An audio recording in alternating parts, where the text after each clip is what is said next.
ఓం నమో వెంకటేశాయ. ఏకాంతలాభ జననా ఏకార్థమాన గమనా గోవింద గోవింద. అక్షాణి చిత్ర విషయాణి చ తత్వజాని తాపోపజన్మ కరణాని తు తైజసాని పాపాది కర్మజనితాని చ మమైవ తాని భూయాం సురేవ తవ మార్గ సుసూచకాని అని జగజ్జన్మస్థితిలయ కారణమైన శ్రీనివాస పరమాత్ముని భక్తిగా ప్రార్థించుకుంటూ శ్రీశుకుల వారు అందించిన శ్రీమద్భాగవత మహోపదేశాన్ని అధ్యయనం చేసే కార్యక్రమాన్ని ఈ సాయంకాల వేళ మనం ప్రారంభించుకుందాము. ప్రారంభంలో ప్రార్థనా శ్లోకాలను చదువుకుని మంగళాచరణం చేసుకుందాం. శ్రీ గురు ప్రార్థన. గురుర్బ్రహ్మా గురుర్విష్ణు గురుర్దేవో మహేశ్వరః గురుః సాక్షాత్ పరం బ్రహ్మ తస్మై శ్రీ గురవే నమః. శ్రీనివాస ప్రార్థన. వృషభాయత నేత్రాయ వృషదృగ్గోచరాయ చ వృషశైల నివాసాయ శ్రీనివాసాయ తే నమః. అథ సంకల్పః. శ్రీమదాదివరాహ క్షేత్రే విరాజమానస్య నిత్యశుద్ధ బుద్ధ ముక్త స్వభావస్య లీలాగృహీత విగ్రహస్య శ్రీ పద్మావతీ జానేః అనుగ్రహేణ అస్మాకం సర్వేషాం బుద్ధిశుద్ధ్యర్థం విద్యాభివృద్ధ్యర్థం భక్తి జ్ఞాన వైరాగ్యాది తదనుకూల సర్వ సంపత్ సమృద్ధ్యర్థం శ్రీ పరమేశ్వర ప్రీత్యర్థం శ్రీమద్భాగవత పాఠం కరిష్యామహే. అస్య శ్రీమద్భాగవత స్తోత్ర మహామంత్రస్య నారద ఋషిః బృహతి ఛందః శ్రీకృష్ణః పరమాత్మా దేవతా బ్రహ్మ బీజం భక్తి శక్తిః జ్ఞాన వైరాగ్యే కీలకం అస్మాకం శ్రీమద్భగవత్ ప్రసాద సిద్ధ్యర్థే పాఠే వినియోగః. ధ్యానం. నారాయణామృతరసాఢ్యపయోదుహంతీం తన్నామరూపశుభగానరవైశ్చలంతీం వ్యాసప్రసూతశుకగోపవరైర్లసంతీం గాం కామదాం దుహత భాగవతం వదంతీం. శ్రీ గురుభ్యో నమః. మైత్రేయ మహర్షి గారు సృష్టి ప్రక్రియను వివరించటంలో భాగంగా ఇంద్రియాలు, తత్వాలు, వీటి తాలూకు అధిష్టాన దేవతలు అన్నీ కూడా ప్రార్థన చేయగా ఆ ప్రార్థనను మన్నించినటువంటి పరమాత్మ ఆయా దేవతలకు స్థానాలను కల్పించటం కోసం తన యొక్క బ్రహ్మాండ శరీరంలో చిన్న చిన్న చీలికలను ఏర్పాటు చేశాడు. ఆ చీలికలలో ఆయా దేవతలు అనుగ్రహించేసేటువంటి ఇంద్రియాలు, ఆ ఇంద్రియాల తాలూకు విషయాలను గ్రహించేటువంటి సామర్థ్యము, వీటన్నిటినీ కూడా అక్కడక్కడ స్థిరపరిచాడు. అలా 5 జ్ఞానేంద్రియాలు, 5 కర్మేంద్రియాలు, మనో, బుద్ధి, అహంకార, చిత్తాలు అనేటువంటి ఇంద్రియాలు అన్నీ ఏర్పడి వాటి తాలూకు దేవతలు, వాటి తాలూకు క్రియలు అన్నీ కూడా సిద్ధంగా ఉన్నాయి అనేటువంటి సంగతి చెప్పారు. చెప్పి ఈ ఇంద్రియాలను వాడుకోవటానికి, ఈ ఇంద్రియాధిష్టాన దేవతల తాలూకు అనుగ్రహాన్ని అందుకోవటానికి శరీరాన్ని ధరించినటువంటి ప్రాణులు రావలసి ఉంది. ఆ ప్రాణులు రావటానికి వీలుగా లోకాల సృష్టి కలగవలసి ఉంది. ఆ లోకాల సృష్టిని సంగ్రహంగానే చెప్తాను అనేటువంటి అభిప్రాయంతో 3 శ్లోకాలను తీసుకుని 3 శ్లోకాలలో లోకాలలో ప్రాణులు చేరటం అనేటువంటి అంశాన్ని వివరిస్తున్నారు. దానిలో మొదటి శ్లోకంలో శీర్ష్ణోస్య ద్యౌర్ధరా పద్భ్యాం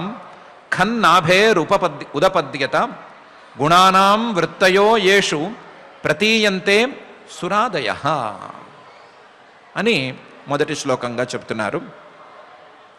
శీర్ష్ణోస్య ద్యౌః, ఈ పరమాత్మ తాలూకు విరాట్ దేహం తాలూకు శీర్షం అంటే శిరస్సు నుంచి ద్యౌః అంటే ద్యులోకం, పైలోకం లేదా పైలోకాలు పుట్టుకొచ్చాయి.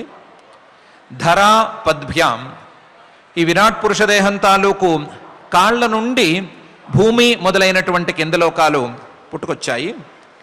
ఖం నాభేరుదపద్యత, ఆకాశం లేదా అంతరిక్షలోకం అనేటువంటి లోకం ఈ విరాట్ పురుషదేహం తాలూకు నాభి నుండి ఉద్భవించింది. పై అవయవమైనటువంటి శిరస్సు నుండి పైలోకాలు, కింద అవయవమైనటువంటి పాదాల నుండి కింద లోకాలు, మధ్యలో ఉండేటువంటి నాభి నుంచి బొడ్డు నుంచి మధ్యలోకం అనేవి క్రమంగా పుట్టుకొచ్చాయి. శీర్ష్ణోస్య ద్యౌః ధరా పద్భ్యాం ఖం నాభేః ఉదపద్యత.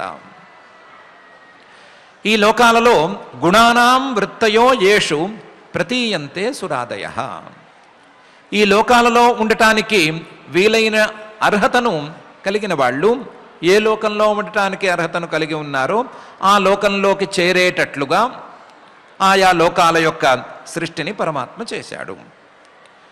ఏ లోకంలో ఎవరు ఉండటానికి అర్హులు అని ఆలోచిస్తే గుణాల యొక్క ప్రభావం ఏ విధంగా ఉంటుందో ఆ గుణాల ప్రభావానికి తగినట్లుగా ఆయా లోకాలలో ఆయా ప్రాణులు ఉండటానికి అర్హులవుతారు. గుణానాం వృత్తయః, సత్వరజస్తమో గుణాల తాలూకు పరిణామాలు, మార్పులు యేషు ప్రతీయంతే, ఏ లోకాలలో ఏ విధంగా ఉపయుక్తంగా ఉంటాయో సురాదయః, ఆయా లోకాలకు తగ్గట్లుగా ఆయా ప్రాణులు చేరేటట్లుగా లోకాలు ఉన్నాయి. పైలోకాలలో దేవతలకు, కింద లోకాల్లో మానవులు మొదలైనటువంటి వాళ్లకు, మధ్యలోకాల్లో వాటికి తగ్గట్టు జనాలు లేదా ప్రాణులు నివాసం ఉండేటట్లుకు వీలుగా ఈ లోకాల సృష్టి జరిగింది అని శీర్ష్ణోస్య ద్యౌర్ధరా పద్భ్యాం ఖన్నాభేరుదపద్యత గుణానాం వృత్తయో యేషు ప్రతీయంతే సురాదయః అనే శ్లోకంలో మహర్షి గారు సెలవిస్తున్నారు. అయితే ఏ లోకంలో ఎవరు ఉండాలి, ఏ లోకంలో వారు ఎందుకు ఉండాలి అనేటువంటి ప్రశ్నలకు రెండు శ్లోకాల్లో సమాధానం చెప్తున్నారు. ఆత్యంతికేన సత్వేన దివం దేవా ప్రపేదిరే ధరాం రజస్వభావేన పణయో ఏచ తాన్ అను అనే మొదటి శ్లోకంలోను తరువాతి శ్లోకంలోను. పైలోకాలు అంటే పరమాత్మ యొక్క విరాట్ పురుష దేహం నుంచి ఉద్భవించినటువంటి ద్యులోకం మొదలైనటువంటి లోకాలు పైలోకాలు కాబట్టే సత్వప్రధానమైనటువంటి లోకాలు. సత్వప్రధానమైనటువంటి ఆ లోకాలలో ఆత్యంతికేన సత్వేన శుద్ధమైనటువంటి లేదా ఎక్కువగా ఉన్నటువంటి సత్వగుణంతో కూడినటువంటి దేవతలు, దేవాహ దివం ప్రపేదిరే, సత్వగుణ ప్రధానమైనటువంటి ఆ ద్యులోకాన్ని పైలోకాలను చేరారు. వారికి దేవతలకు ప్రధానమైనటువంటి గుణం సత్వగుణం, ఆ లోకంలో ప్రధానమైన గుణం సత్వగుణం, ఇద్దరికీ మ్యాచ్ అయింది కాబట్టి వాళ్ళిద్దరూ ఒక చోట చేరారు. దేవతలు ద్యులోకంలో చేరారు. ధరాం రజస్వభావేన, భూమిని మానవులు చేరారు ప్రధానంగాను, కింద లోకాల్లో ఇంకా కింద స్థాయి వాళ్ళు చేరారు. భూమిలోకి మానవులు ప్రవేశించటానికి కారణమేమిటి అంటే రజస్వభావం. మానవుల యొక్క స్వభావం ప్రధానంగా రజస్సుగా ఉంటుంది, క్రియాశీలంగా ఉంటుంది. క్రియాశీలంగా ఉండేటువంటి రజస్వభావంతో ఉండే మానవులు రజప్రధానమైనటువంటి భూమిని చేరారు. క్రియాం రజస్వభావేన. మానవులని రజస్వభావం ఉన్నవాళ్ళు అనే సంగతిని ఎలా తెలుస్తాము, రజస్వభావం ఉన్నవాళ్ళు అని ఎలా నిర్ణయిస్తారు అంటే దానికి మహర్షి గారు అంటున్నారు పణయః అని. మానవులు క్రియాప్రధానంగా ఉంటారు, క్రియాప్రధానంగా ఉండటం మాత్రమే కాదు, క్రియలతో తాము సాధించదలుచుకున్న వాటిని సాధించాలని ప్రయత్నం చేస్తారు. క్రియలని ఒడ్డి, క్రియలను పణంగా పెట్టి తాము సంపాదించదలుచుకున్నటువంటి ప్రయోజనాలను సంపాదించడానికి ఉవ్విళ్ళూరుతూ ఉంటారు. దానిలో భాగంగానే పుణ్యమో పాపమో చేసి, లేదా పుణ్యకర్మలలో యాగాలు మొదలైన వాటిని చేసి ఆ యాగాలను ఒడ్డి తమకు కావలసినటువంటి ఫలితాన్ని పొందుతూ ఉంటారు. కాబట్టి మానవులలో క్రియాప్రాధాన్యం విషయంలో సందేహం అక్కర్లేదు. క్రియాప్రాధాన్యమే గనక మానవులకు ఉండే మాట అయితే ఆ క్రియ రజోగుణం తాలూకు ప్రభావం కాబట్టి మానవుల మీద రజోగుణం యొక్క ప్రభావం అధికంగా ఉంది అని ఒప్పుకోవచ్చు. అందువల్లనే ధరాం రజస్వభావేన పణయః అని అన్నాము. కేవలం మానవులే ఈ భూమిని చేరినట్లయితే వాళ్ళు అనుకున్నటువంటి ప్రయోజనం లభించదు. కాబట్టి ఏచ తాన్ అను, వారి యొక్క కర్మ ఫల భోగానికి తగినట్లుగా ఉపకరణాలుగా ఉపకరించేటువంటి పశువులు, పక్షులు మొదలైనవన్నీ కూడా వారితో పాటుగా ఈ భూమిని చేరాయి. మానవులు కర్మలను చేసుకునేటువంటి స్వభావం ఉన్నవాళ్ళు, ఆ కర్మలకు ఫలితాలను అనుభవించటానికి ఉవ్విళ్ళూరుతూ ఉండేటువంటి వాళ్ళు, కర్మఫలాన్ని అనుభవించటానికి భూమిని చేరిన వాళ్ళు. కాబట్టి ఆ భూమిలో మానవుల యొక్క కర్మ ఫలోపభోగానికి తగినట్లుగా మిగతా ప్రాణులు కూడా చేరినాయి. దాంతో క్రియాప్రాధాన్యం కలిగినటువంటి ప్రాణులన్నీ కూడా ఒక చోటకి చేరిపోయినాయి. కాబట్టి భూలోకంలో ప్రాణుల సంఖ్య ఎక్కువగా ఉంటుంది అని కూడా మహర్షి గారు ధరాం రజస్వభావేన పణయో ఏచ తాన్ అను అనేటువంటి భాగంలో చెప్తున్నారు. ఇలా దేవతలు, మానవులు, మానవులను ఆశ్రయించుకున్న వాళ్ళు లేదా మానవులకు భోగాలను అందించేటువంటి ప్రాణులు, ఇవన్నీ రెండు లోకాలలో చేరిపోగా తార్తీయేన స్వభావేన భగవన్నాభిమాశ్రితా ఉభయోరంతరం వ్యోమ ఏ రుద్ర పార్షదాం గతాః అనేటువంటి శ్లోకంలో పరమాత్మ యొక్క విరాట్ పురుషదేహం తాలూకు నాభి నుంచి ఉద్భవించినటువంటి అంతరిక్ష లోకంలో భూతగణాలు ప్రధానంగా నివసిస్తున్నాయి, భూతగణాలు మొదలైనవి నివసిస్తున్నాయి అని చెప్తున్నారు. ఆ భూతగణాలు తార్తీయేన స్వభావేన, తృతీయ గుణం, మూడవ గుణమైనటువంటి తమో గుణం ప్రధానంగా ఉన్నటువంటివి.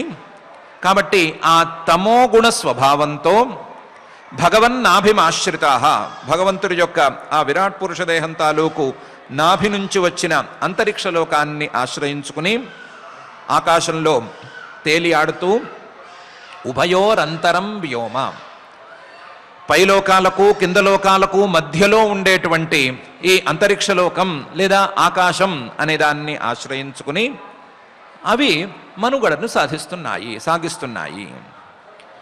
ఈ భూతాలకు ఏ రుద్ర పార్షదాం గణాః అని మరొక పేరు కూడా ఉంది. ఈ భూతాలన్నీ కూడా రుద్రుడి యొక్క సేవకులు లేదా రుద్రుల యొక్క పరివారంలో భాగము అని అంటారు. ఆ రుద్రుడి యొక్క పరివారంలో భాగమైనటువంటి తామస ప్రధానమైన భూతగణాలన్నీ కూడా మధ్యలో మనుగడను సాగిస్తున్నాయి అని మహర్షి గారు ఈ శ్లోకంలో చెప్తున్నారు. తార్తీయేన స్వభావేన భగవన్నాభిమాశ్రితాః ఉభయోరంతరం వ్యోమ ఏ రుద్ర పార్షదాం గణాః అనేటువంటి శ్లోకంలో ఇలా 3 శ్లోకాలలో 3 లోకాలు, 3 లోకాలలోనూ 3 గుణాలతో కూడినటువంటి 3 రకాల ప్రాణులు నివాసం ఏర్పరచుకున్నాయి అనే విషయాన్ని చెప్పేసిన తర్వాత ఇంతవరకు చెప్పుకుంటూ వస్తున్నటువంటి సృష్టి ప్రక్రియకు ఒక విధమైనటువంటి ముగింపును పలికిన తరువాత, ఇంతవరకు చెప్పుకుంటూ వచ్చినటువంటి ఇంద్రియాలు మొదలైన వాటి యొక్క సృష్టికి ముగింపు మానవాది శరీరాలు సృష్టి చేయబడిన తరువాతే కలుగుతుంది అనే విషయం తెలుస్తూనే ఉంది. కాబట్టి మానవాది శరీరాలను సృష్టి చేసినట్లుగా చూపించి ఆ సృష్టి ప్రక్రియకు దాదాపుగా ముగింపును పలికేసిన తరువాత మహర్షి గారు ఈ సృష్టిలో ప్రధానమైనటువంటి మానవలోకాన్ని తీసుకుని మానవలోకంలో ప్రధానమైనటువంటి మనుషులను ప్రధానంగా తీసుకుని ఆ మనుషుల యొక్క వ్యవస్థను 4 శ్లోకాల్లో చెప్పబోతున్నారు. దానికి తగ్గట్లుగా మొదటి శ్లోకంలో ముఖతో వర్తత బ్రహ్మ పురుషస్య కురూద్వః యస్తూన్ముఖత్వాద్ వర్ణానాం ముఖ్యోభూత్ బ్రాహ్మణో గురుః అని మొదటి శ్లోకంలో బ్రాహ్మణులు అనేటువంటి మనుష్యులలో ఉండేటువంటి వర్ణాల వారి యొక్క ఉత్పత్తిని, ఆ బ్రాహ్మణులకు ప్రధానమైనటువంటి వేదాల తాలూకు ఉత్పత్తిని గురించి చెప్తున్నారు. అంటున్నారు ముఖతః అవర్తత బ్రహ్మ. ఈ విరాట్ పురుషుడు తాలూకు ముఖం నుంచి బ్రహ్మ అంటే వేదం అనేది పుట్టుకొచ్చింది. ముఖతః అవర్తత బ్రహ్మ. ఎవరి దగ్గర నుంచి? పురుషస్య విరాట్ పురుషుడు యొక్క ముఖం నుంచి ఈ బ్రహ్మ వేదం అనేది పుట్టుకొచ్చింది. కురుద్వః, ఓ కురువంశం వారికి చాలా గౌరవనీయమైనటువంటి స్థానంలో ఉండేటువంటి ఓ విదురా, వేదాలు విరాట్ పురుషుడు యొక్క ముఖం నుంచి పుట్టుకొచ్చాయి అనే విషయం, లేదా వేదాలు విరాట్ పురుషుడు యొక్క ముఖం నుండి వెలువడ్డాయి అనే విషయం నువ్వు గమనించు అని మహర్షి గారు అంటున్నారు. అంటూ ఈ వేదాధ్యయనాన్ని ప్రధానంగా చేయవలసినటువంటి బ్రాహ్మణ వర్ణం కూడా యస్తు, ఈ వేదాధ్యయనాన్ని చేయవలసినటువంటి బ్రాహ్మణ జాతి కూడా ఆ విరాట్ పురుషుడి యొక్క ముఖం నుంచే ఉద్భవించింది. అందువల్లే ఉన్ముఖత్వాద్ వర్ణానాం, ముఖం నుంచి పుట్టుకొచ్చింది కాబట్టే ఈ బ్రాహ్మణ జాతి లేదా బ్రాహ్మణులు ముఖ్య అభూత్. ఈ వర్ణాలలో ముఖ్యుడుగా ఈ బ్రాహ్మణుడు ఉన్నాడు. కేవలం ముఖ్యుడు మాత్రమే కాదు, గురువుగా కూడా ఉన్నాడు. వర్ణాలలో కూడా బ్రాహ్మణ క్షత్రియ వైశ్య వర్ణాల వారికి వేదాధ్యయనార్హత ఉన్నప్పటికీ వేదాన్ని అధ్యాపనం చేయించటం, బోధించటం అనేటువంటి బాధ్యత కేవలం బ్రాహ్మణులకు మాత్రమే ఉన్నది కాబట్టి క్షత్రియులకు కానీ వైశ్యులకు కానీ వేదాన్ని బోధించేటువంటి యోగ్యత లేదు కాబట్టి వేదాధ్యాపనం చేసేటువంటి బ్రాహ్మణుడు గురువుగా కూడా ఉన్నాడు. ఆ వేదాధ్యయనం చేసి వేదాధ్యాపనం చేయించేటువంటి బ్రాహ్మణుడు వేదం పుట్టినటువంటి ముఖం నుంచే పుట్టుకొచ్చాడు అని మహర్షి గారు ఈ శ్లోకంలో చెప్తున్నారు. ముఖతో వర్తత బ్రహ్మ పురుషస్య కురూద్వః యస్తు ఉన్ముఖత్వాద్ వర్ణానాం ముఖ్య అభూత్ బ్రాహ్మణ గురుః అనే మొదటి శ్లోకంలో. మానవులలో బ్రాహ్మణ వర్ణం తాలూకు ఉత్పత్తి పూర్తయిపోయిన తర్వాత ఆ బ్రాహ్మణ వర్ణం వారికి చెప్పవలసినటువంటి ప్రధానమైన ధర్మాన్ని గురించి, ఆ ధర్మం తాలూకు ఉత్పత్తి గురించి కూడా చెప్పేసిన తర్వాత బాహుభ్యో వర్తత క్షత్రం క్షత్రియస్తదనువ్రతః యో జాతస్త్రాయతే వర్ణాన్ పౌరుష కంటకక్షతాత్ అనే రెండవ శ్లోకంలో క్షత్రియ జాతి గురించి మహర్షి గారు వర్ణన చేస్తున్నారు. విరాట్ పురుషుడు యొక్క బాహుభ్య, బాహువుల నుండి అవర్తత క్షత్రం, ప్రజాపాలన అనేటువంటి క్రియ ఉద్భవించింది. ముఖం నుంచి వేదాలు ఉద్భవించినట్లుగానే ఆ విరాట్ పురుషుడు యొక్క బాహువుల నుంచి పాలన లేదా రక్షణ అనేటువంటి క్రియ ఉద్భవించింది. బాహుభ్య అవర్తత క్షత్రం.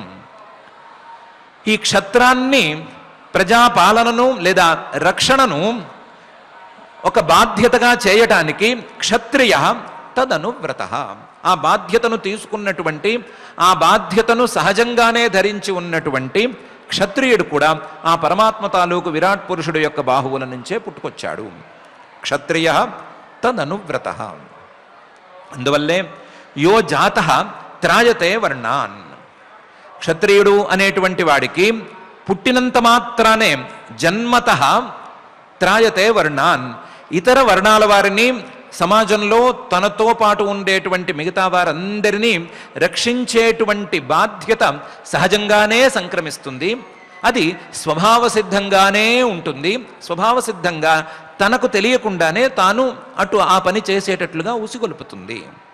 అందువల్ల యో జాతస్త్రాయతే వర్ణాన్, పౌరుష, ఆ విరాట్ పురుషుడు యొక్క బాహువుల నుండి ఉద్భవించినటువంటి ఈ క్షత్రియుడు పుట్టినంత మాత్రానే ఇతర వర్ణాల వారి రక్షణ బాధ్యతను సహజంగానే పొంది ఉంటాడు. పౌరుష కంటకక్షతాత్, వారిని కంటకక్షతాత్, ఏ ముళ్ళు గుచ్చుకున్నా సరే, ఏ ముళ్ళుతో ఏ బాధ వారికి కలిగినా సరే ఆ బాధ నుంచి వారిని విముక్తి చేయటానికి సహజంగానే సిద్ధుడై ఉంటాడు. ఆ కంటకం లేదా ఆ ముళ్ళు దొంగ మొదలైనటువంటి వాళ్ళు కావచ్చు, వేరే రకమైనటువంటి బాధలు కావచ్చు, శత్రువులు కావచ్చు, ఎవరైనా ఏదైనా సరే వారిని ఏ ముళ్ళు గుచ్చినా సరే లేదా వారికి ఏ ముళ్ళు గుచ్చుకున్నా సరే ఆ ముళ్ళు గుచ్చిన తాలూకు బాధను తీసివేయటానికి, ఆ బాధను ఉపశమింపచేయటానికి, మళ్ళీ రాకుండా చేయటానికి ఈ క్షత్రియుడు బాధ్యతను కలిగి ఉంటాడు అని 2వ శ్లోకంలో మహర్షి గారు అంటున్నారు. బాహుభ్య అవర్తత క్షత్రం క్షత్రియస్తదనువ్రత యో జాతస్త్రాయతే వర్ణాన్ పౌరుష కంటకక్షతాత్ అనే శ్లోకంలో క్షత్రియ జాతికి సంబంధించిన వ్యవహారం పూర్తయిన తరువాత విశో వర్తంత తస్యోర్వోహో లోకవృత్తికరీర్విభోహో వైశ్యస్తదుద్భవో వార్తాం నృణాం యస్ సమవర్తయత్ అనే 3వ శ్లోకంలో వైశ్యజాతి, ఆ వైశ్యజాతి తాలూకు క్రియలు, వీటి గురించిన ప్రస్తావనను మహర్షి గారు చేస్తున్నారు. విషః అవర్తంత తస్య ఉర్వోహో, ఆ విరాట్ పురుషుడు యొక్క ఊరువుల నుండి, తొడల నుండి విషః, మానవులు జీవించటానికి కావలసినటువంటి క్రియలు, వ్యవసాయము లేదా వ్యాపారము లాంటి క్రియలు, గోపోషణ, తిండికి కావలసినటువంటి ఇతర వ్యవహారాలు, ఇవన్నీ కూడా పుట్టుకొచ్చాయి. విషః, మానవులు జీవించటానికి, ఏ మానవుడైనా సరే జీవించటానికి కావలసిన క్రియలన్నీ కూడా ఆ పరమాత్మ యొక్క విరాట్ పురుష దేహం తాలూకు తొడల నుండి పుట్టుకొచ్చాయి. విషః అవర్తంత తస్య ఊర్వోహో లోకవృత్తికరీర్విభోహో, ఈ పరమాత్మ తాలూకు తొడల నుండి వచ్చినటువంటి క్రియలు లోకంలో ఉండేటువంటి అందరికీ కూడా వృత్తిని, జీవనాన్ని కరీహి అందించే విధంగా ఉంటాయి. లోకంలో ఎవరైనా సరే తినవలసిందే, ఎవరైనా సరే తిండి కోసం ప్రయత్నం చేసుకోవలసిందే. ఆ ప్రయత్నాలన్నిటినీ కూడా పరమాత్మ తన యొక్క తొడల నుండే ఏర్పాటు చేశాడు. విశో అవర్తంత తస్యోర్వోహో లోకవృత్తికరీహి విభోహో, వ్యాపకుడైనటువంటి ఆ పరమాత్మ తాలూకు విరాట్ పురుష దేహం నుండి ఇవన్నీ పుట్టుకొచ్చాయి. ఆ క్రియలకు ప్రధానార్హత ఉండేటువంటి వైశ్యజాతి వారు తదుద్భవ, ఆ పరమాత్మ తాలూకు ఊరువుల నుండే పుట్టుకొచ్చారు. వార్తాం నృణాం యస్ సమవర్తయత్, ఈ వైశ్యుడు అనేటువంటి వాడు జన్మమాత్రేణ జన్మతః వార్తాం, లోకంలో ఉండేవారి అందరి యొక్క జీవిక అంటే జీవనానికి కావలసినటువంటి తిండి మొదలైనటువంటి వ్యవహారాలను చూడటానికి సమవర్తయత్, అతను బాధ్యుడై ఉంటాడు. ఆ బాధ్యతతో కలిసి పుట్టి ఉంటాడు.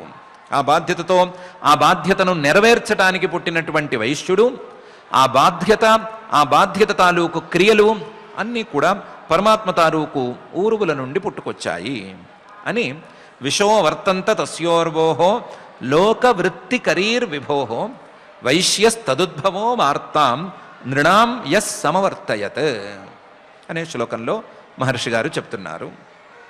వైశ్యజాతి వ్యవహారం పూర్తయిన తరువాత పద్భ్యాం భగవతో జజ్ఞే శుశ్రూషా ధర్మసిద్ధయే తస్యాంజాతః పురా శూద్ర యద్వృత్యా తుష్యతే హరి అని 4వ శ్లోకంలో పరమాత్మ తాలూకు పాదాల నుండి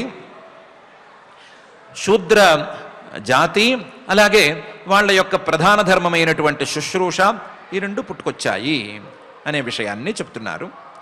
పద్భ్యాం, ఆ విరాట్ పురుషుడు యొక్క శరీరం యొక్క పాదాల నుండి, భగవతః విరాట్ పురుషుడు యొక్క పద్భ్యాం పాదాల నుండి జజ్ఞే శుశ్రూష సేవ అనేటువంటి వృత్తి, సేవ అనేటువంటి క్రియ పుట్టుకొచ్చింది. ఈ శుశ్రూష అనేది ధర్మ సిద్ధయే, ధర్మాన్ని సాధించటానికి అందరికీ ఉపయోగపడుతుంది. ధర్మాన్ని సాధించటానికి కొంతమందికి ప్రత్యేకంగా ఉపయోగపడుతుంది. అలాంటి ధర్మసిద్ధికై ఉపయోగించేటువంటి శుశ్రూష అనేటువంటి క్రియ పరమాత్మ తాలూకు పాదాల నుండి ఉద్భవించింది. పద్భ్యాం భగవతో జజ్ఞే శుశ్రూష ధర్మసిద్ధయే తస్యాంజాతః పురా శూద్ర. ఆ శుశ్రూష ప్రధాన ధర్మమైనటువంటి శూద్రుడు కూడా పరమాత్మ తాలూకు పాదాల నుండే ఉద్భవించాడు. తస్యాంజాతః పురా శూద్ర.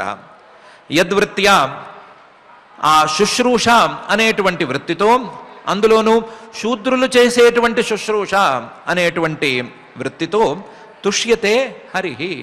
హరిహి ఆ విరాట్ పురుషుడు, ఆ విరాట్ పురుషుడిలో ఉండేటువంటి అంతర్యామి పరమాత్మ సంతృప్తి పడతాడు. సంతృప్తి పడి ఆ శుశ్రూషకే అన్ని రకాల ప్రయోజనాలను అందిస్తాడు. అలాంటి శుశ్రూష, ఆ శుశ్రూష ప్రధానమైనటువంటి శూద్రజాతి, ఈ రెండు కూడా పరమాత్మ తాలూకు పాదాల నుండి ఉద్భవించాయి అని మహర్షి గారు చెప్తున్నారు. పద్భ్యాం భగవతో జజ్ఞే శుశ్రూష ధర్మసిద్ధయే తస్యాంజాతః పురా శూద్ర యద్వృత్యా తుష్యతే హరిహి అని.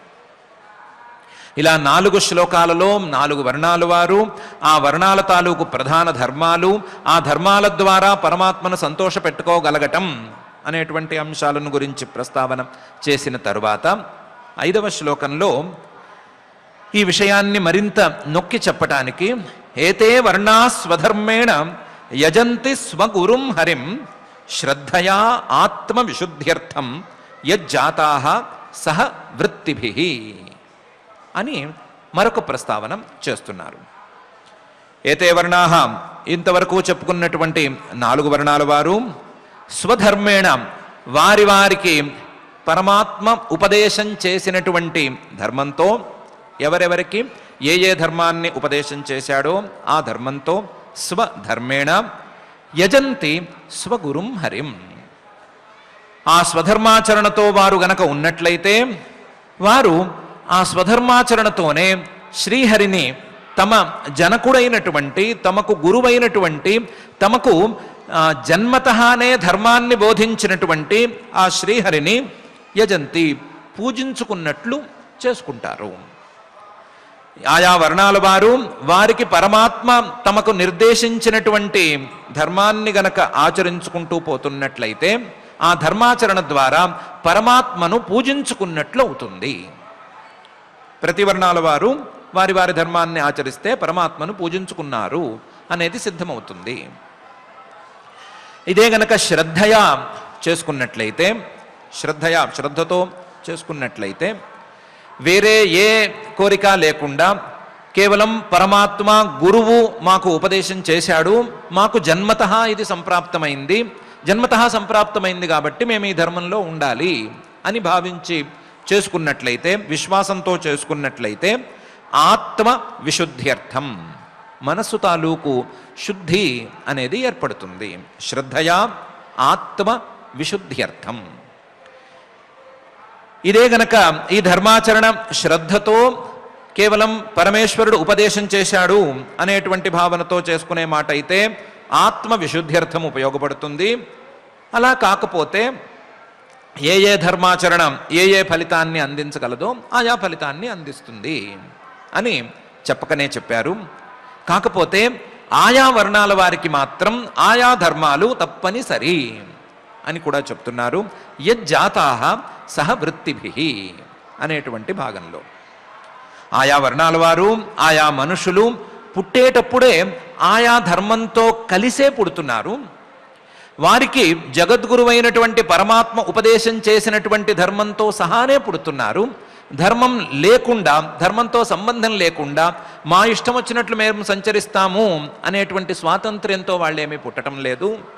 కాబట్టి యజ్జాతా సహవృత్తిభి, ఆయా ధర్మాలతో కలిసే వాళ్ళు పుడుతున్నారు కాబట్టి ఆయా ధర్మాలు వాళ్ళకి శ్రేయస్కరాలు. ఆయా ధర్మాలు గనక శ్రద్ధగా చేసుకునే మాట అయితే, నిష్కామంగా చేసుకునే మాట అయితే ఆత్మశుద్ధిని కూడా తీసుకొస్తాయి అని మహర్షి గారు ఈ శ్లోకంలో చెప్పదలిచారు. ఇంతేకాకుండా ఈ శ్లోకంలో పరమాత్మ చెప్పినటువంటి ధర్మాలను మీరేటువంటి సామర్థ్యం ఎవ్వరికీ లేదు అని కూడా సూచన చేశారు. గురుహు స్వగురుం హరిం యజ్జాతా సహ వృత్తిభిః అనేటువంటి పదాల ద్వారా వర్ణాలను అంటే మానవులను పుట్టించింది లేదా మానవుల యొక్క పుట్టుకకు కారణమైనది ఎవరు అంటే పరమాత్మ. పుట్టినటువంటి మానవుడకు ధర్మోపదేశాన్ని చేసింది ఎవరు అనంటే పరమాత్మ. పుట్టినటువంటి మానవుడు ఏ పని చేయాలో నిర్దేశించింది ఎవరు అని అడిగితే పరమాత్మ అని ఈ 3 ప్రశ్నలకు ఒకే సమాధానం చెప్పాలి కదా.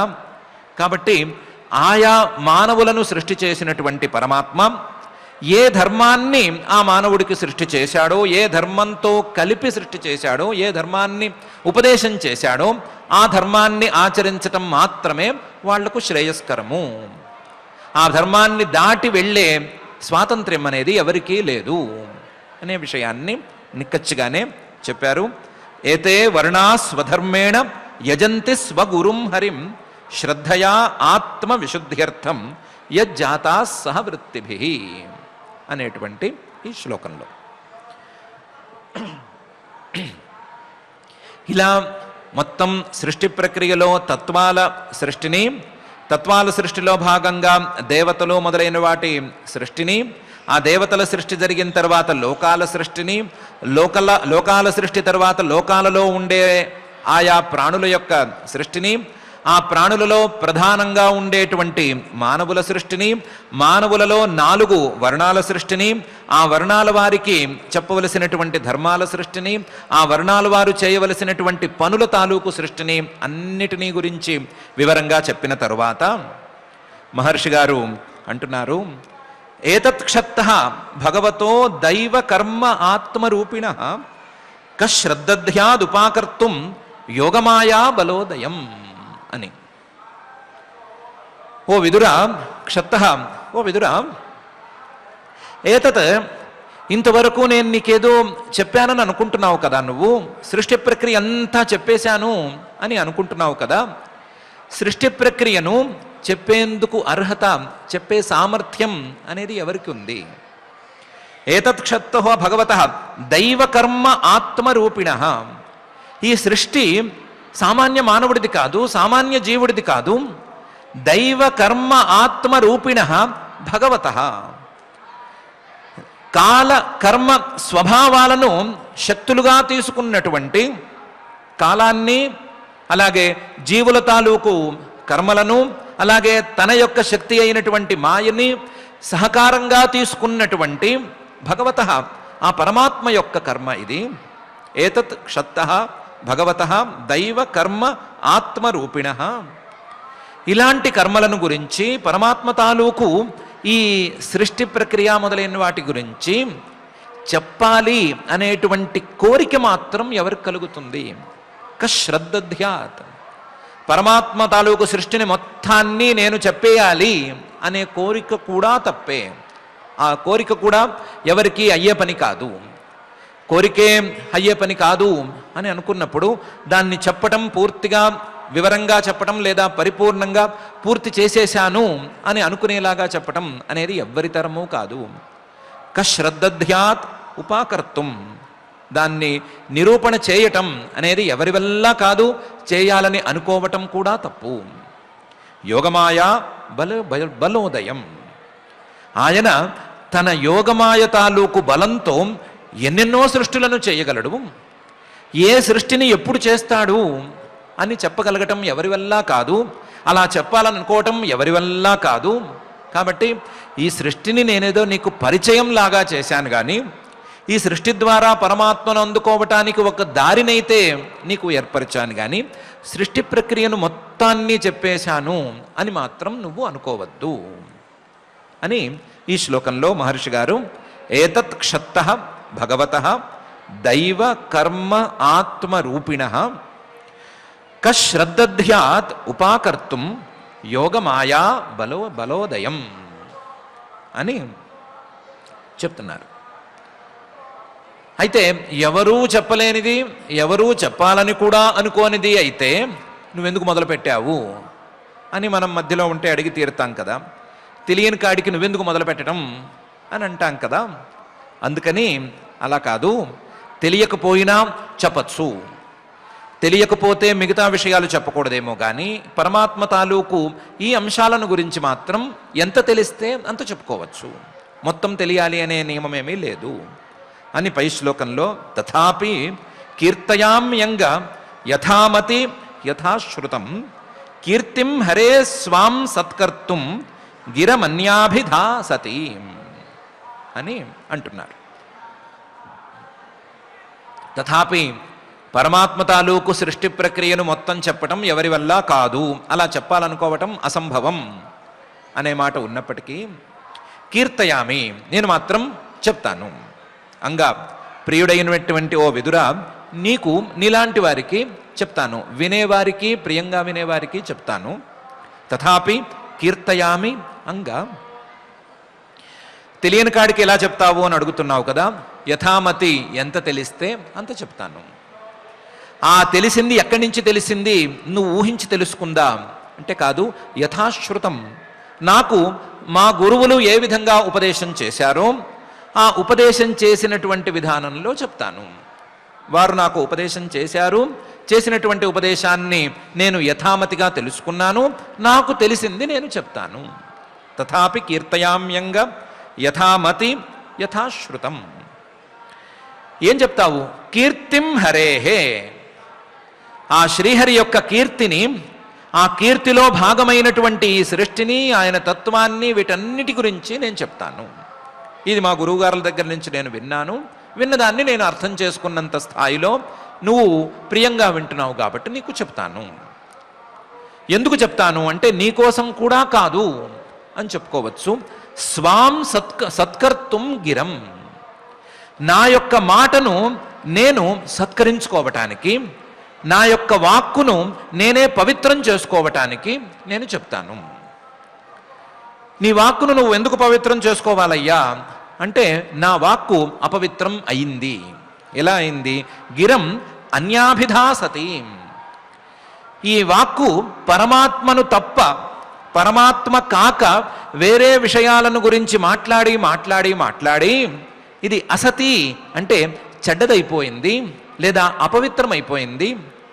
పరమాత్మ కాక వేరే విషయాలన్నీ అశాశ్వతాలైతే గనక ఆ అశాశ్వతమైనటువంటి విషయాలను గురించి మాట్లాడి మాట్లాడి ఈ నాలుక లేదా నా వాక్కు అనేది పవిత్రతను కోల్పోయింది. కాబట్టి ఈ నాలుకకు, ఈ నా మాటకు, నా వాక్కుకు పవిత్రతను చేకూర్చడానికి నాకు గురువులు ఉపదేశించినంతలో, నాకు అర్థమైనంతలో, నీవు విన్నంత నేను నీకు చెబుతాను అని మైత్రేయ మహర్షి గారు విదురుడితో తథాపి కీర్తయామ్యంగా యథామతి యథాశ్రుతం కీర్తిం హరేహే స్వాం సత్కర్తుం గిరం అన్యాభిధా అసతి అని అంటున్నారు. దీని ద్వారా అన్యావాచో విముంచథ అమృతస్యైష సేతు అనే ఉపనిషద్వాక్యాన్ని గుర్తు చేస్తూ ఉన్నారు. మిగతా విషయాలు అశాశ్వతమైనటువంటి విషయాలు, అశాశ్వతమైన విషయాలను గురించి మాట్లాడే మాటలన్నీ కూడా అశాశ్వతాలుగానే మిగిలిపోతాయి, ప్రయోజనం లేనివిగానే మిగిలిపోతాయి. అలా కాకుండా శాశ్వతమైనటువంటి పరమాత్మను గురించి మాట్లాడే మాటలు శాశ్వతంగా నిలుస్తాయి. శాశ్వతంగా నిలవటంతో పాటుగా ప్రయోజనాన్ని కూడా సాధించి పెడతాయి అనేటువంటి భావాన్ని గట్టిగా వ్యక్తం చేస్తున్నారు. దీనికి పూర్తిగా తెలియవలసినటువంటి అవసరమేమీ లేదు.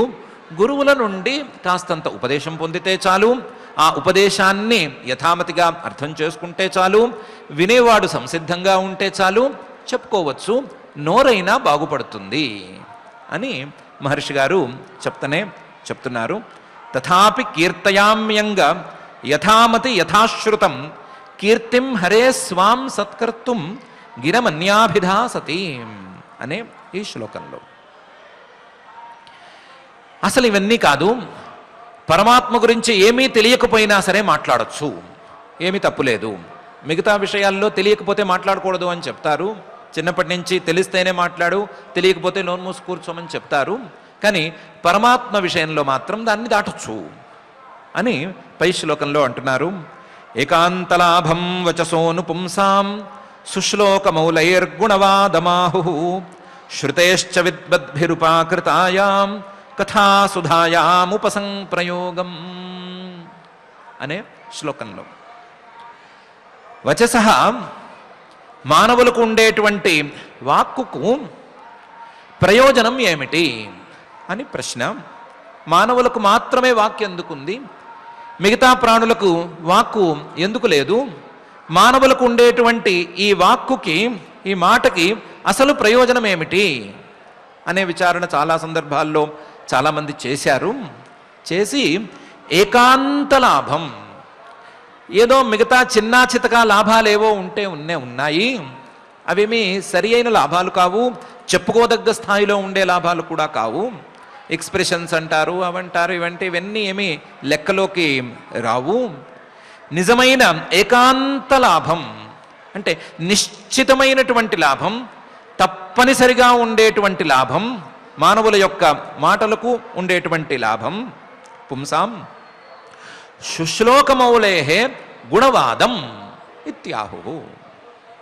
శుశ్లోకమౌళేహే చెప్పదగ్గ వాళ్లలో, మాట్లాడుకోదగ్గ వాళ్లలో చాలా గొప్పవాడైనటువంటి, మంచి కీర్తి గల వాళ్లలో కూడా చాలా గొప్పవాడైనటువంటి, లేదా మంచి కీర్తి గల వాళ్లలో మౌళి తారాస్థాయిలో ఉండేటువంటి ఆ పరమాత్మ తాలూకు గుణాలను గురించి మాట్లాడుకోవటం.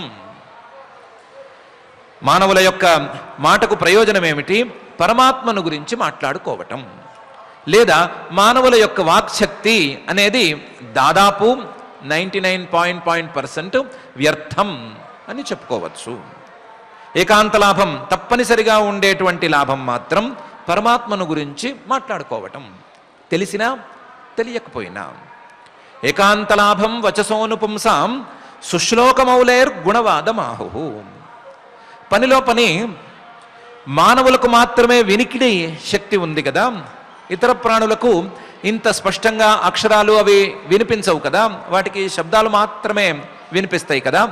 మానవులకు ఉండేటువంటి ఈ వినికిడి శక్తికి ప్రయోజనం ఏమిటి, మానవులకు ఉండేటువంటి చెవులకు ప్రయోజనం ఏమిటి అంటే శృతేశ్చ, మానవుల యొక్క చెవుల ప్రయోజనాన్ని, చెవుల యొక్క ఏకాంత లాభాన్ని కూడా విద్వద్భిరుపాకృతాయాం కథాసుధాయాం ఉపసంప్రయోగం ఆహు. విద్వద్భి ఎవరైనా కాస్త తెలిసిన వాళ్ళు ఉన్నా సరే, ఉపాకృతాయాం వాళ్ళు గనక ప్రారంభం చేసినట్లయితే, ఏం ప్రారంభం, హరే కథాసుధాయాం, శ్రీహరి యొక్క కథ అనేటువంటి అమృతాన్ని దగ్గరగా తీసుకువచ్చే మాట అయితే, ఆ దగ్గరగా తీసుకొచ్చినటువంటి ఆ శ్రీహరి తాలూకు కథాసుధతో ఉపసంప్రయోగం, దగ్గరగా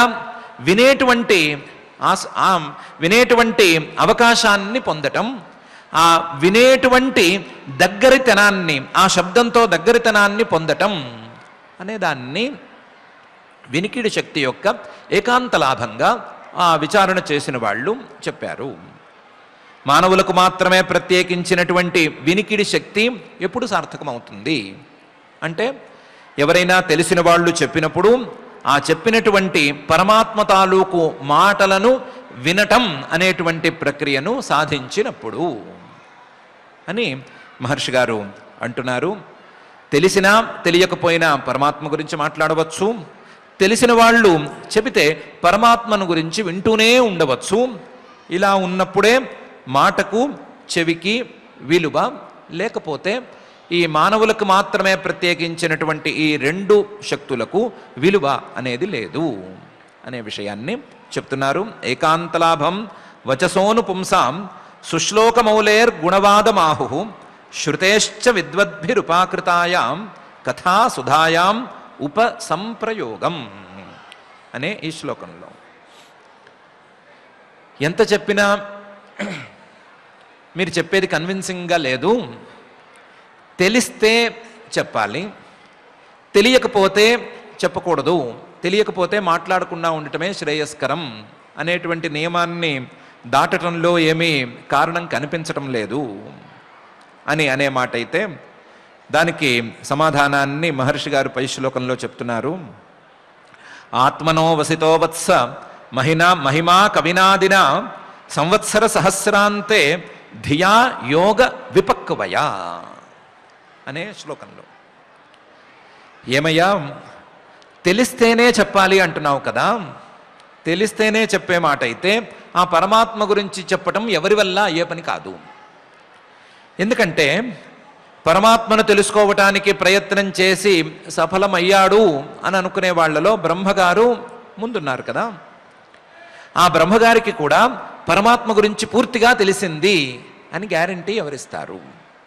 ఆత్మనః, ఆ పరమాత్మ తాలూకు మహిమ, గొప్పదనము, ఆ పరమాత్మ తాలూకు అన్ని అంశాలతో కూడినటువంటి గొప్పదనము, కవినా ఆదిన, ఆది కవి లేదా ఆది సృష్టికర్త, ఆది జ్ఞాని అనే బిరుదులుండేటువంటి బ్రహ్మగారు మాత్రం అవసిత, ఆయన ఏమన్నా తెలుసుకున్నాడా? తెలుసుకున్నాడు అని ఎవరైనా చెప్పారా మనకి? ఆయన కూడా తెలుసుకున్నాడు అని మనమేమీ చెప్పలేము. బ్రహ్మగారికే తెలియనప్పుడు ఆయన కంటే తర్వాత ఉన్నవాళ్ళము, ఆయన కంటే తక్కువ స్థాయిలో ఉన్నవాళ్ళము మనకు మాత్రం ఏమర్థమవుతుంది? ఆత్మనో వసితో వత్స మహిమా కవినా ఆదినా, ఆయనేమి తక్కువ స్థాయి ప్రయత్నం చేశాడా? సంవత్సర సహస్రాంతే, వేలకు వేలు సంవత్సరాలు తపస్సు చేశాడు.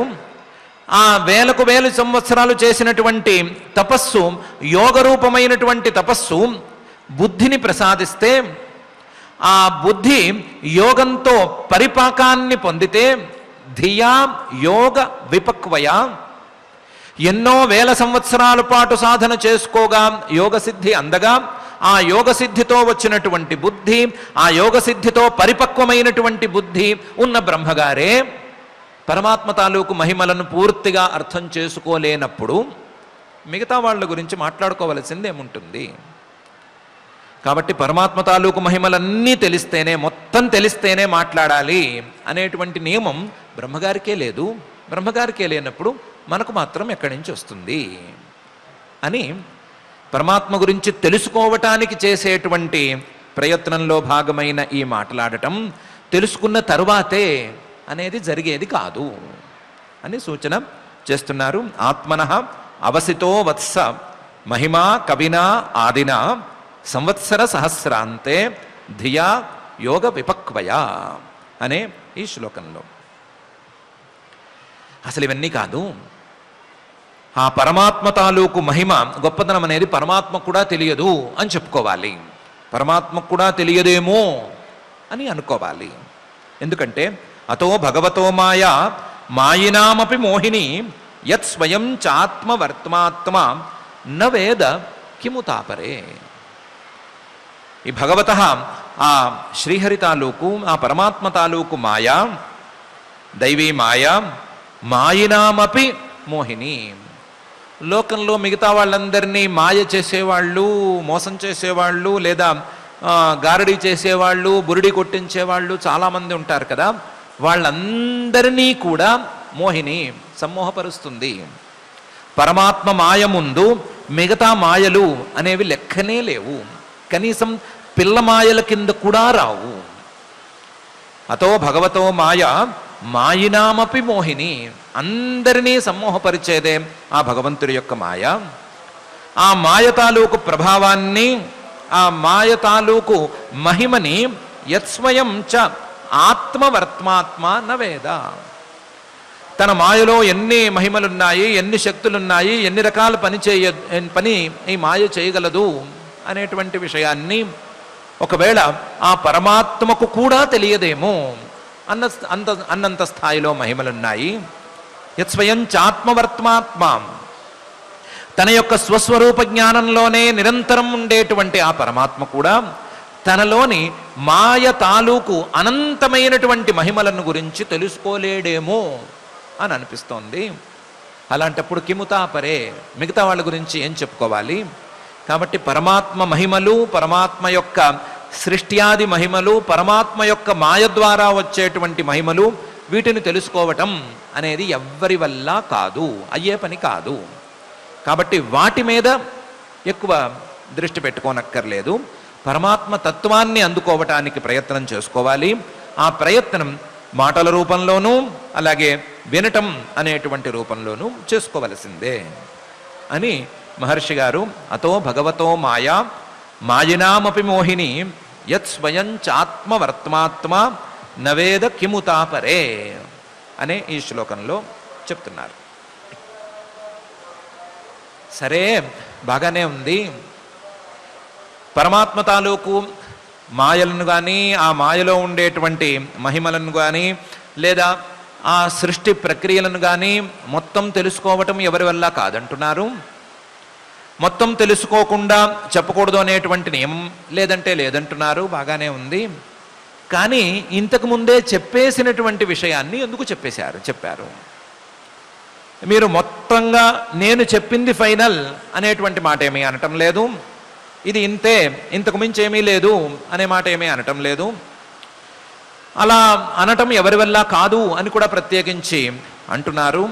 అంటూ కూడా ఇంతకుముందే చెప్పేసినటువంటి విషయాన్ని మళ్ళీ ఎందుకు తిప్పారు, మళ్ళీ ఎందుకు ఈ ప్రస్తావన చేయవలసిన అవసరం వచ్చింది అని అడిగితే దానికి సమాధానంగా అన్నట్లుగా, అలాగే ఈ అధ్యాయాన్ని పూర్తి చేసేటువంటి నిమిత్తం కోసం, అలాగే ఇంతవరకు చేసుకున్నటువంటి పరమాత్మ యొక్క రూపాన్ని వినయంగా నమస్కరించుకోవటం కోసం ఈ అధ్యాయంలో చివరి శ్లోకాన్ని మహర్షి గారు చెప్తున్నారు.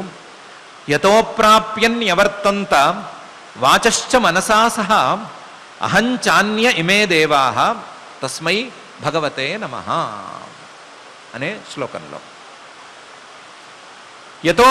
యతః అప్రాప్యన్యవర్తంత, ఆ పరమాత్మను గురించి మనం ఎందుకు మాట్లాడుకున్నాము, పరమాత్మ తాలూకు సృష్టులను గురించి ఎందుకు మాట్లాడుకున్నాము అంటే ఆ పరమాత్మ తత్వాన్ని గురించి చెప్పుకోవటానికి, ఆ పరమాత్మను ఈ సృష్టి ద్వారా అందుకోవాలి అనే విషయాన్ని చెప్పటానికి, ఆ పరమాత్మను మన యొక్క స్వస్వరూపంగా తెలుసుకోవాలి అని చెప్పటానికి, ఆ విషయాలను చెప్పటానికి చెప్పినవే అయినా సరే ఈ సృష్టి ప్రక్రియలలో ప్రధానమైనటువంటి అంశాలను మరొకసారి చెప్పాము. పరమాత్మను వేరే దారిలో కనిపెట్టలేము. పరమాత్మను స్వస్వరూపంగా మాత్రమే కనిపెట్టేందుకు అవకాశం ఉంటుంది. పరమాత్మను వేరే దారిలో కనిపెట్టడానికి అవకాశమే లేదు అనే విషయాన్ని ఉపనిషత్తులు కూడా బోధిస్తున్నాయి. అలాంటి పరమాత్మను గురించి చెప్పటానికి ఆయనకు సంబంధించినటువంటి సృష్టులను మరొకసారి చెప్పాలి అనేటువంటి ఉద్దేశంతో చెప్పాము. ఆ పరమాత్మ మాత్రం యతః అప్రాప్యన్యవర్తంత వాచశ్చ మనసా సహా, ఏ వాక్కులకు ఆయన అందడు, ఏ మనసుకు ఆ పరమాత్మ గోచరించడు. పరమాత్మను తీసుకురమ్మని గనక మనం మాటలను పంపిస్తే, పిల్లల్ని ఏదో వస్తువు తీసుకురమ్మని పంపించినట్లుగా మాటల్ని పంపిస్తే పరమాత్మ దొరకలేదు అని వెనక్కి వచ్చేస్తాయే కానీ అవేం పరమాత్మను తీసుకురాలేవు.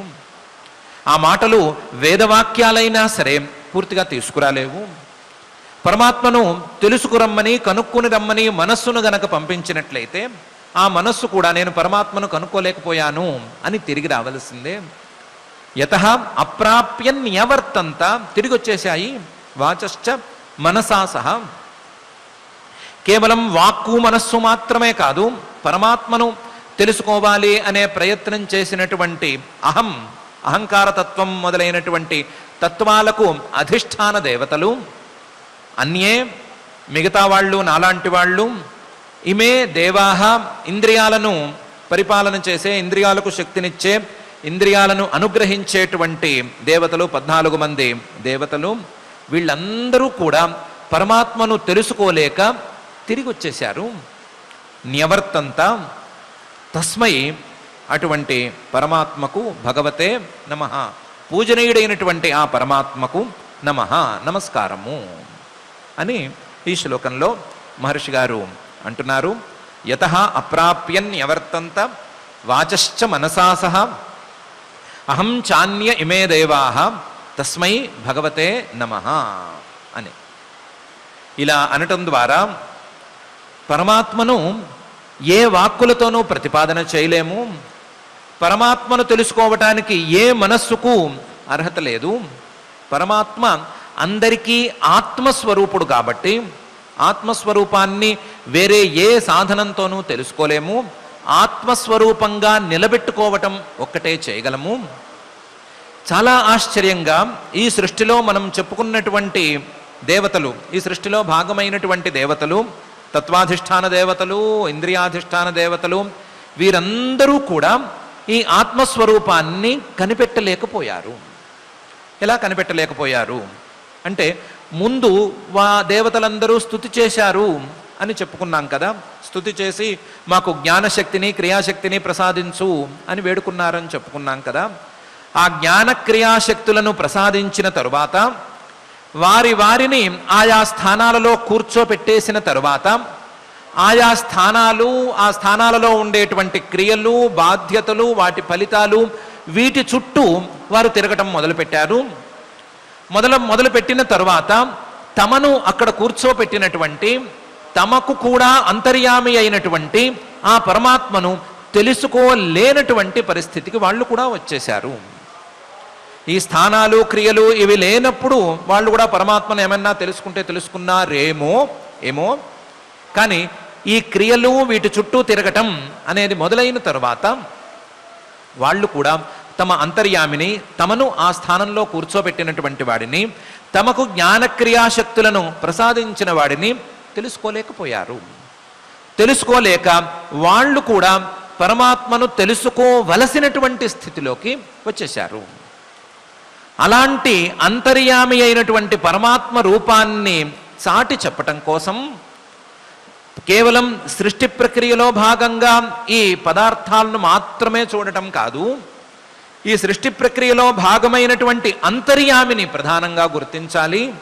ఈ సృష్టిలో భాగమైనటువంటి ఒక్కొక్క పదార్థానికి జ్ఞాన క్రియాశక్తులు అనేవి ఎక్కడి నుంచి వచ్చినాయి అనేటువంటి ప్రశ్నకు సమాధానం వెతుక్కోవాలి. ఆ వెతుకులాట పరమాత్మతో పూర్తి అవ్వాలి. పూర్తవ్వటానికి వీలుగా పరమాత్మ అంతర్యామిగా ఈ సృష్టిలోని ప్రతి భాగంలోనూ ప్రవేశించాడు అనేటువంటి విషయాన్ని నొక్కి మరొకసారి చెప్పేందుకు మొత్తం సృష్టి ప్రక్రియను చెప్పుకుంటూ వచ్చాము. ఆ చెప్పిన దానికి ప్రయోజనాన్ని అందుకోవలటం అనేది వినేవాళ్ల బాధ్యత అనే సూచన చేస్తున్నారు. కేవలం వినేవాళ్ల బాధ్యత మాత్రమే కాదు, ఇలా శ్రద్ధగా వెతికే వాళ్ళకి తన యొక్క తత్వజ్ఞానాన్ని అందించటం అనేది పరమాత్మ యొక్క స్వభావం కూడా. కాబట్టి ఆ స్వభావం ఉండేటువంటి పరమాత్మకు నమస్కారం చేసుకోవటం అనేది కర్తవ్యం అనేటువంటి అంశంతో ఈ అధ్యాయాన్ని యతో ప్రాప్యన్యవర్తంత వాచశ్చ మనసా సహ అహం చాన్య ఇమే దేవాః తస్మై భగవతే నమః అనే శ్లోకంతో పూర్తి చేస్తున్నారు. ఇప్పటికీ 6వ అధ్యాయం పూర్తయింది. ఈ 6వ అధ్యాయంలో ప్రధానంగా పరమాత్మను స్తుతి చేసుకున్నటువంటి దేవతలకు స్థానాలను కల్పించటము, ఇంద్రియాలకు వీటన్నిటికీ కూడా రంధ్రాలను ఏర్పరిచిన వాటిల్లో ఇంద్రియాలను ప్రవేశపెట్టిన తరువాత లోక సృష్టి, లోకంలో ఆయా ప్రాణుల సృష్టి, ఆ ప్రాణుల్లో ప్రధానమైనటువంటి మానవులలోని వర్ణ వ్యవస్థ తాలూకు సృష్టి, ఆ వర్ణాలకు ధర్మ సృష్టి, ఇవంతా జరిగిన తర్వాత కూడా పరమాత్మ తాలూకు సృష్టి ఇక్కడికి పూర్తి మాత్రం కాలేదు అనేటువంటి అంశము. పరమాత్మను గురించి మాట్లాడుకుంటేనే, పరమాత్మను గురించి వింటేనే మాటకి అలాగే వినికిడికి అసలు సిసలు ప్రయోజనము అనేటువంటి అంశము. రెండవసారి ఈ సృష్టిని గురించి ఎందుకు చెప్పవలసి వచ్చింది అనే అంశానికి సూచన. ఇవన్నీ ప్రధాన అంశాలుగా ఉన్నాయి. ఏ విషయమైనా సరే ఒకసారి చెప్తే సరిపోతుంది అనేది ఒక సామాన్య న్యాయం. రెండవసారి గనక చెప్పినట్లయితే అది పునరుక్తి అవుతుంది అనేటువంటిది దాంట్లో ఆ న్యాయంలో ఉండేటువంటి ఒక విశేషం. పునరుక్తి అనేది సాధ్యమైనంత వరకు మన మాటలలో నివారించుకోవాలి అని చిన్నప్పటి నుంచే మనకు పెద్దలు ఉపదేశం చేస్తారు.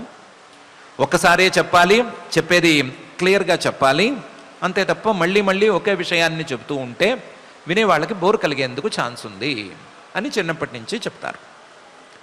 కానీ ఈ పునరుక్తి అనేది కొన్ని చోట్ల దోషం కాదు అనేటువంటి విషయం కొంచెం శాస్త్రీయమైనటువంటి విచారణ చేసుకుంటూ వస్తే కనిపిస్తుంది. పునరుక్తి అనే ఉక్తి అనే సంగతి తీసేస్తే, ఉక్తి చెప్పటం అనేటువంటిది తీసేస్తే, ఒకే విషయానికి సంబంధించినటువంటి జ్ఞానం 2 సార్లు 3 సార్లు కలగాల అక్కర్లేదా అనే విచారణ గనక చేసుకున్నట్లయితే, ఏదో ఒక ఆబ్జెక్ట్ని ఒకసారి చూసాము చాలు అని అనుకోవచ్చా, లేదా 2 సార్లు 3 సార్లు చూడవలసిన అవసరం ఉంటుందా అనే ఆలోచన చేస్తే కొన్ని సందర్భాల్లో అక్కర్లేదు అని అనిపిస్తుంది. కానీ జాగ్రత్తగా ఆలోచిస్తే కావాలి అని కూడా అనిపిస్తుంది. ఎలా అనిపిస్తుంది అంటే, ఏదో ఒక వస్తువును చూసాము, ఏదో ఆబ్జెక్ట్ని చూసాము, చూస్తే ఆ ఆబ్జెక్ట్ కనిపించింది. అదే ఆబ్జెక్ట్ని, అదే వస్తువుని 2వసారి 3వసారి చూసాము.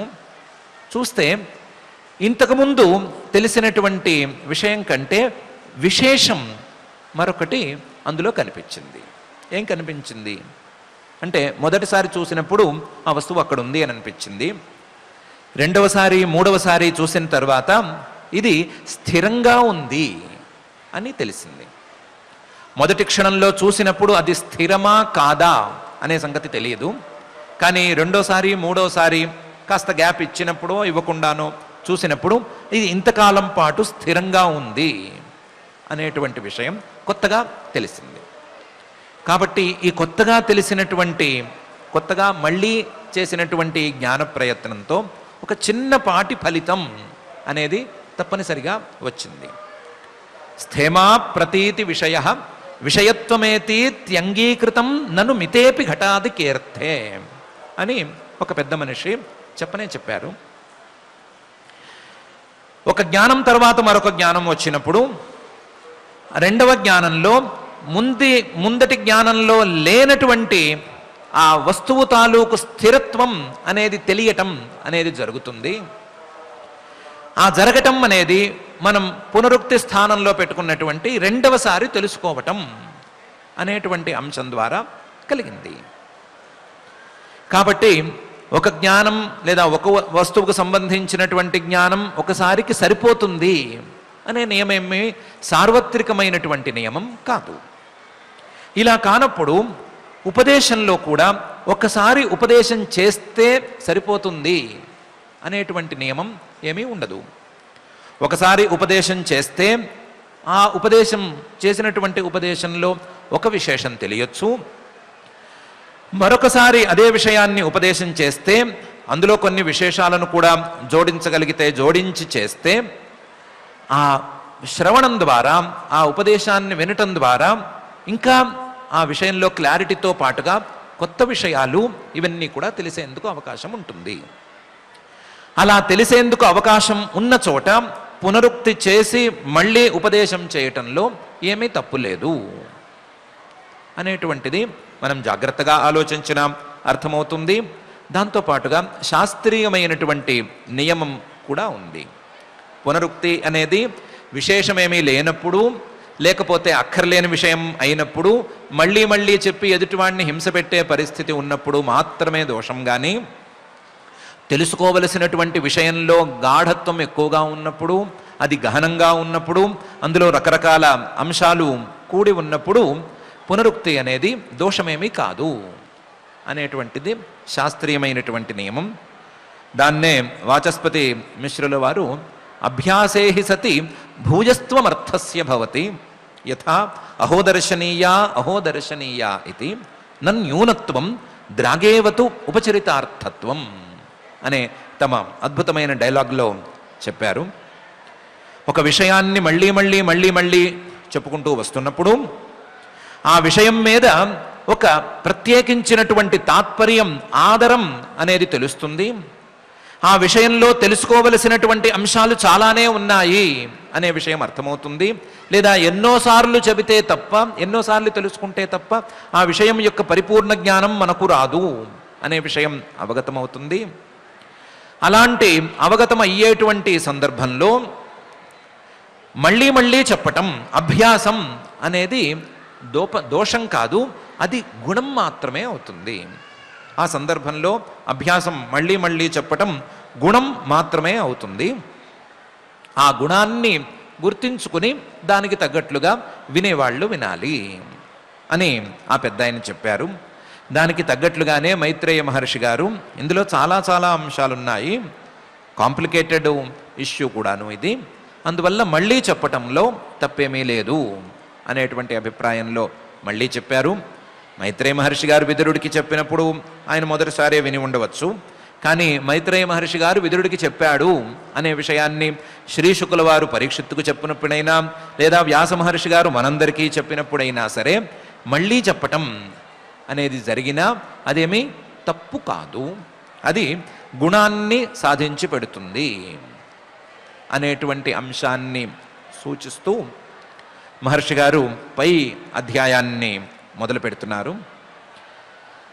వినేటువంటి విదురుడు శ్రద్ధగా వింటున్నాడు కాబట్టి ఆయనకి ఈ చెప్పినటువంటి విషయంలో ఒక కొత్త విషయం లేదా సందేహాస్పదమైనటువంటి విషయం ఒకటి తోచింది అనేటువంటి అభిప్రాయాన్ని వ్యక్తం చేస్తూ దానికి శ్రీశుకోవాచ శ్రీశుకుల వారు అంటున్నారు, ఏవం బ్రువాణం మైత్రేయం ద్వైపాయన సుతో బుధః ప్రీణయన్నివ భారత్య విదుర ప్రత్యభాషత అని.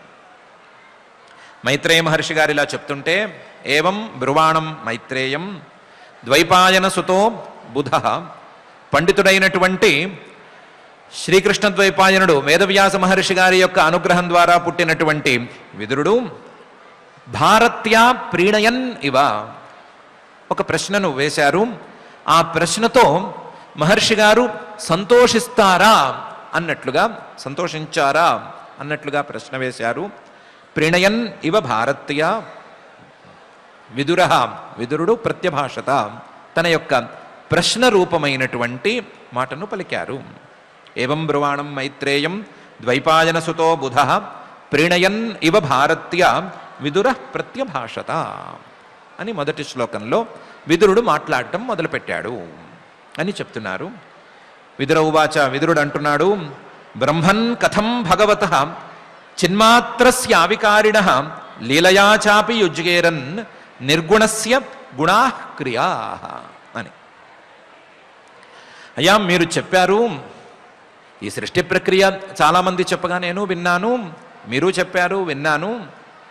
మీరు చెప్పగా వింటుంటే మీరు చెప్పినట్లుగా ఈ సృష్టిలోని ప్రతి భాగంలోనూ పరమాత్మ కూడా చేరాడు, పరమాత్మ తన యొక్క చైతన్యాంశంతో కలిసిపోయాడు అనే మాట వింటుంటే ఒక సందేహం కలుగుతోందండి.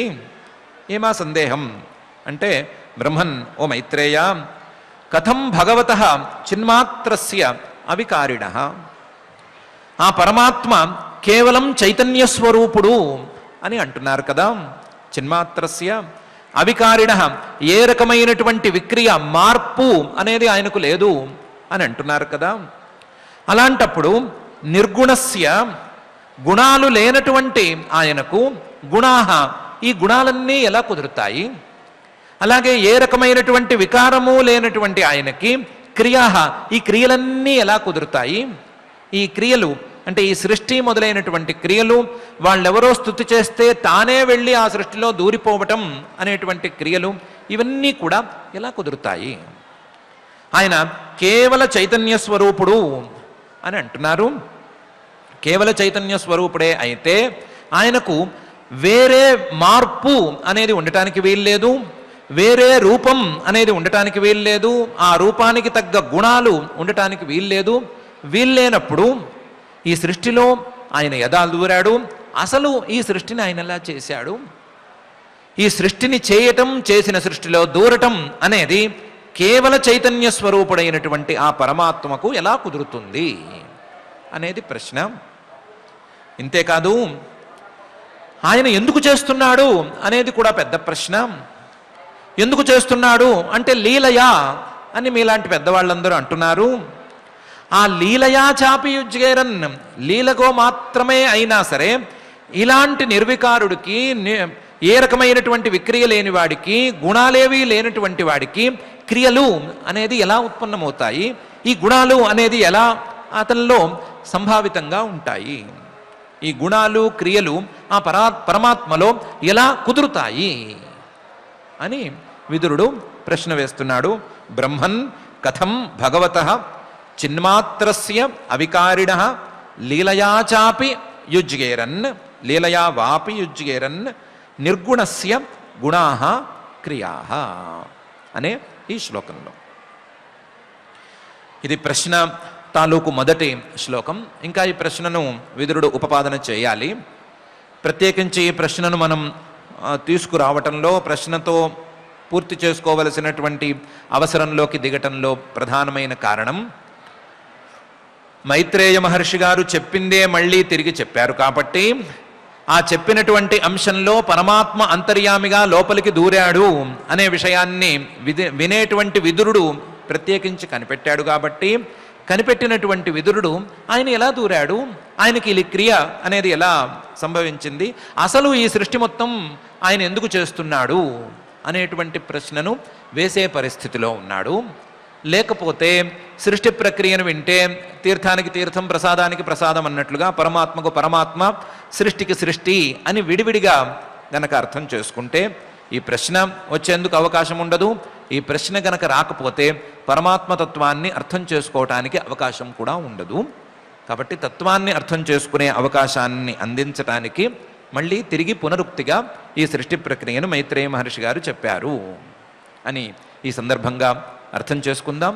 ఆ మైత్రేయ మహర్షి గారి మాటల్లో ప్రధానమైనటువంటి మాటలు వర్ణ ఆశ్రమ ధర్మాలను పాటించటం.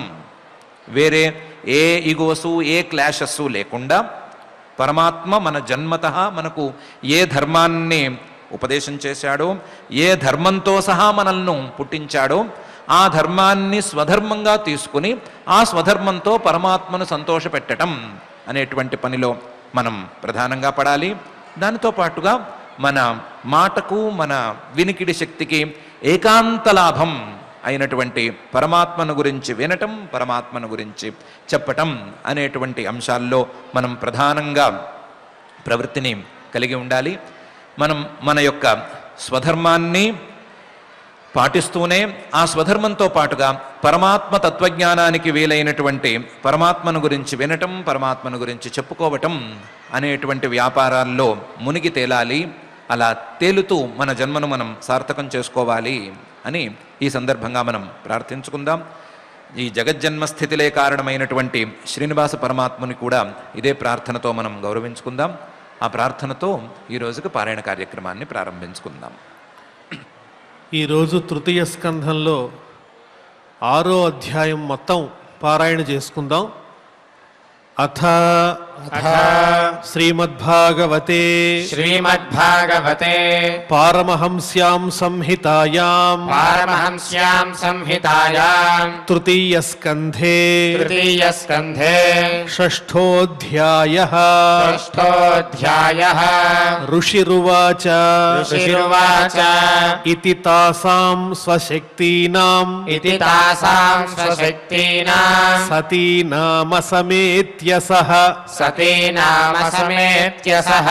ప్రసుప్తలోకతంత్రాణాం నిశామ్య గతిమీశ్వరః కాలసంజ్ఞాం తదా దేవీం బిభ్రచ్చక్తిమురుక్రమః త్రయోవింశతి తత్వానాం గణం యుగపదావిశత్ సోను ప్రవిష్టో భగవాన్ చేష్టారూపేణ తం గణం భిన్నం సంయోజయామాస సుప్తం కర్మ ప్రబోధయన్ ప్రబుద్ధ కర్మా దైవేన త్రయోవింశతికో గణః ప్రేరితో జనయత్ స్వాభిః మాత్రాభిరధిపూరుషం పరేణ విశతా స్వస్మిన్ మాత్రయా విశ్వసృగ్గణః చుక్షోభాన్యోన్యమాసాద్య యస్మిన్ లోకాశ్చరాచరాః హిరణ్మయః స పురుషః సహస్రపరివర్తనః పరివత్సరాన్ सहस्रपरिवत्सरान् ఆండకోశ ఉవాసాప్సు आण्डकोश उवासाप्सु సర్వసత్వోపబృంహితః सर्वसत्त्वोपबृंहितः స వై విశ్వసృజాం గర్భో स वै विश्वसृजाङ्गर्भो దేవకర్మాత్మశక్తిమాన్ देवकर्मात्मशक्तिमान् విబభాజాత్మనాత్మానం विबभाजात्मनात्मानम् ఏకధా దశధా త్రిధా एकधा दशधा त्रिधा ఏష హ్యశేష సత్వానాం एष ह्यशेषसत्त्वानाम् ఆత్మాంశః పరమాత్మనః आत्मांशः परमात्मनः ఆద్యోవతారో యత్రాసౌ आद्योऽवतारो यत्रासौ భూతగ్రామో విభావ్యతే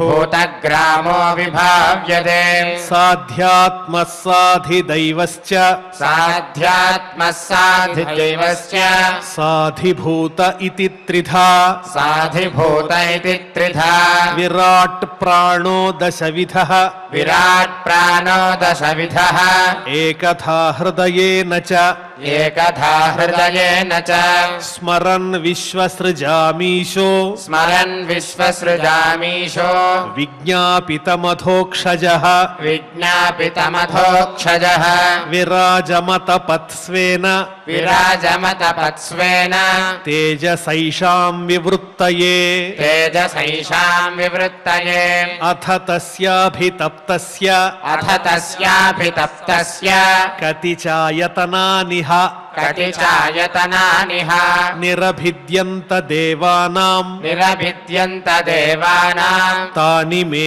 గదత శృణు तानि मे गदतः शृणु తస్యాగ్నిరాస్యం నిర్భిన్నం तस्याग्निरास्यम् निर्भिन्नम् లోకపాలో విశత్పదం लोकपालो विशत्पदम् వాచా స్వాంశేన వక్తవ్యం वाचा स्वांस्येन वक्तव्यम् యయాసౌ ప్రతిపద్యతే ययासौ प्रतिपद्यते నిర్భిన్నంతాలు వరుణో निर्भिन्नम् तालु वरुणो లోకపాలో విశద్ధరేః लोकपालो विशद्धरेः జిహ్వయాంశేన చరసం जिह्वयांस्येन चरसम् యయాసౌ ప్రతిపద్యతే ययासौ प्रतिपद्यते నిర్భిన్నే అశ్వినౌ నాసే निर्भिन्ने अश्विनौ नासे విష్ణోరావిశతాం పదం विष्णोराविशताम् पदम् ఘ్రాణేనాంశేన గంధస్య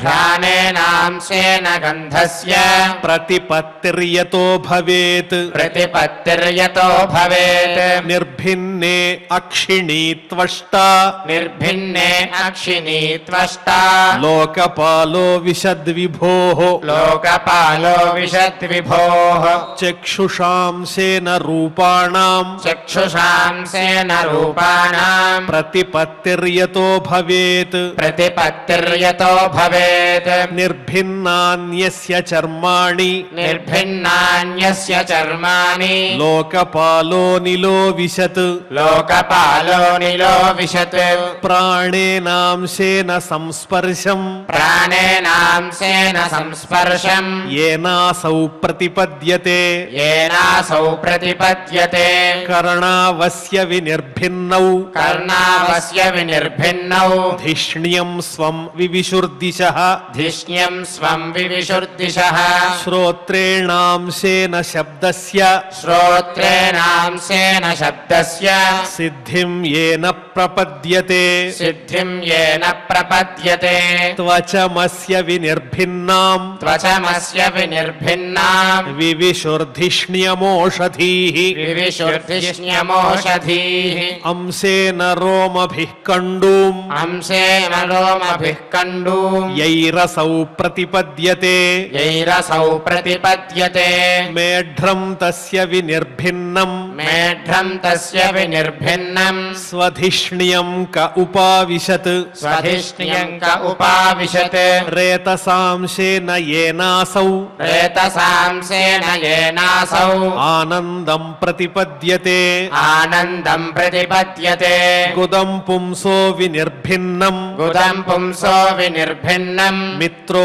लोकेश आविशत् मित्रो लोकेश आविशत् पायुनांशेन येनासौ पायुनांशेन येनासौ विसर्गं प्रतिपद्यते विसर्गम् प्रतिपद्यते हस्तावस्य विनिर्भिन्नौ हस्तावस्य विनिर्भिन्नौ इन्द्रस्वः पतिराविशत् इन्द्रस्वपतिराविशत् वार्तयांशेन पुरुषो वार्तयांसेन पुरुषो यया वृत्तिं प्रपद्यते यया वृत्तिम् प्रपद्यते पादावस्य विनिर्भिन्नौ पादावस्य विनिर्भिन्नौ लोकेशो विष्णुराविशत् लोकेशो विष्णुराविशत् गत्या स्वांशेन पुरुषो गत्या स्वांसेन पुरुषो यया प्राप्यं प्रपद्यते यया प्राप्यम् प्रपद्यते बुद्धिं चास्य विनिर्भिन्नाम् बुद्धिम् चास्य विनिर्भिन्ना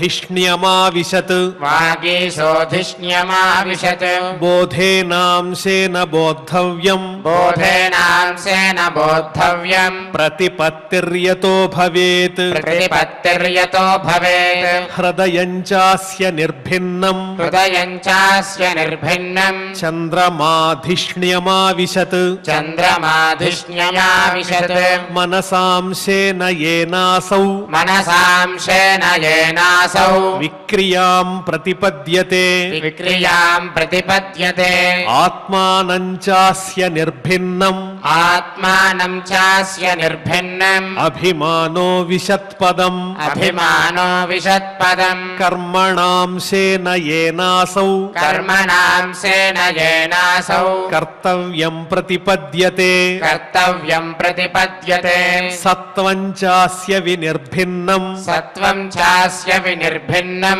महान् धिष्ण्यमुपाविशत् महान् धिष्ण्यमुपाविशत् चित्तेनांशेन येनासौ चित्तेनांसेन येनासौ विज्ञानं प्रतिपद्यते विज्ञानम् प्रतिपद्यते शीर्ष्णोऽस्य द्यौर्धरापद्भ्याम् शीर्ष्णोऽस्य द्यौर्धरापद्भ्याम् खम्नाभेरुदपद्यत खम्नाभेरुतपद्यत गुणानां वृत्तयो येषु गुणानाम् वृत्तयो येषु प्रतीयन्ते सुरादयः प्रतीयन्ते सुरादयः आत्यन्तिकेन सत्त्वेन आत्यन्तिकेन सत्त्वेन दिवं देवाः प्रपेदिरे दिवम् देवाः प्रपेदिरे धरां रजस्वभावेन धराम् रजस्वभावेन पणयो ये च ताननु पायो ये च ताननु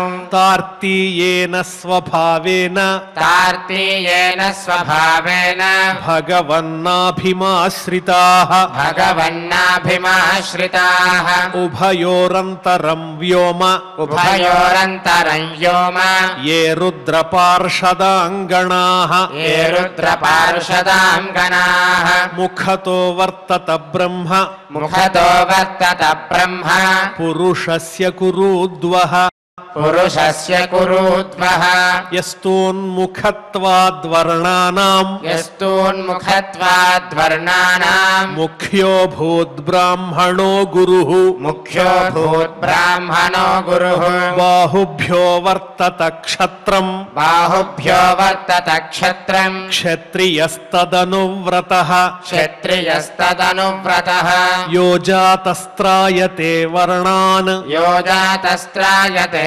वर्णान् पौरुषः कण्टकक्षतात् पौरुषः कण्टकक्षतात् विशो वर्तन्त तस्योर्वोः विशो वर्तन्त तस्योर्वोः लोकवृत्तिकरीर्विभोः लोकवृत्तिकरीर्विभोः वैश्यस्तदुद्भवो वार्ताम् वैश्यस्तदुद्भवो वार्ताम् नृणां यः समवर्तयत् नृणाम् यः समवर्तयत् पद्भ्याम् భగవతో జజ్ఞే పద్భ్యాం భగవతో జజ్ఞే శుశ్రూషా ధర్మసిద్ధయే శుశ్రూషా ధర్మసిద్ధయే తస్యాం జాతః పురా శూద్రో తస్యాం జాతః పురా శూద్రో యద్వృత్యా తుష్యతే హరిః యద్వృత్యా తుష్యతే హరిః ఏతే వర్ణా స్వధర్మేణ ఏతే వర్ణా స్వధర్మేణ యజంతి స్వగురుం హరిం యజంతి స్వగురుం హరిం శ్రద్ధయాత్మవిశుద్ధ్యర్థం శ్రద్ధయాత్మవిశుద్ధ్యర్థం యజ్జాతాః సహ వృత్తిభిః యజ్జాతాః సహ వృత్తిభిః ఏతత్ క్షత్తర్భగవతో ఏతక్షత్తర్భగవతో దైవకర్మాత్మరూపిణః దైవకర్మాత్మరూపిణః కశ్రద్ధధ్యాదుపాకర్తుం కశ్రద్ధస్యాదుపాకర్తుం యోగమాయాబలోదయం యోగమాయాబలోదయం తథాపి కీర్తయామ్యంగ తథాపి కీర్తయామ్యంగ యథామతి యథాశ్రుతం యథామతి యథాశ్రుతం కీర్తిం హరే స్వాం సత్కర్తుం కీర్తిం హరే స్వాం సత్కర్తుం గిరమన్యాభిధాసతీం గిరమన్యాభిధాసతిం ఏకాంతలాభం వచసోను పుంసాం ఏకాంతలాభం వచసోను పుంసాం సుశ్లోకమౌలేర్గుణవాదమాహుః శుశ్లోకమౌలేర్గుణవాదమాహుః శ్రుతేశ్చ విద్వద్భిరుపాకృతాయాం శ్రుతేశ్చ విశ్వద్భిరుపాకృతాయాం కథాసుధాయాముపసంప్రయోగం కథాసుధాయాముపసంప్రయోగం ఆత్మనో వసితో వత్స ఆత్మనో వసితో వత్స మహిమా కవినాదినా మహిమా కవినాదినా సంవత్సర సహస్రాంతే సంవత్సర సహస్రాంతే ధియా యోగ విపక్వయా ధియా యోగ విపక్వయా అతో భగవతో మాయా అతో భగవతో మాయా మాయినామపి మోహిని మాయినామపి మోహిని యత్స్వయం చాత్మవర్త్మాత్మా యత్స్వయం చాత్మవర్త్మాత్మా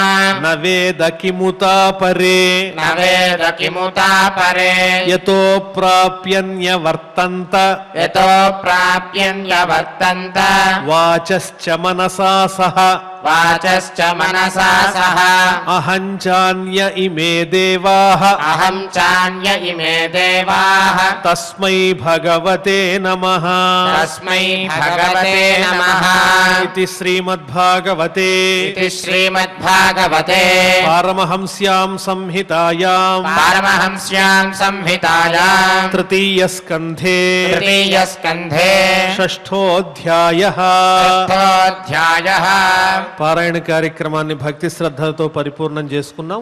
ఇప్పుడు అందరం కలిసి క్షమా ప్రార్థనాదులు పలుకుదాం.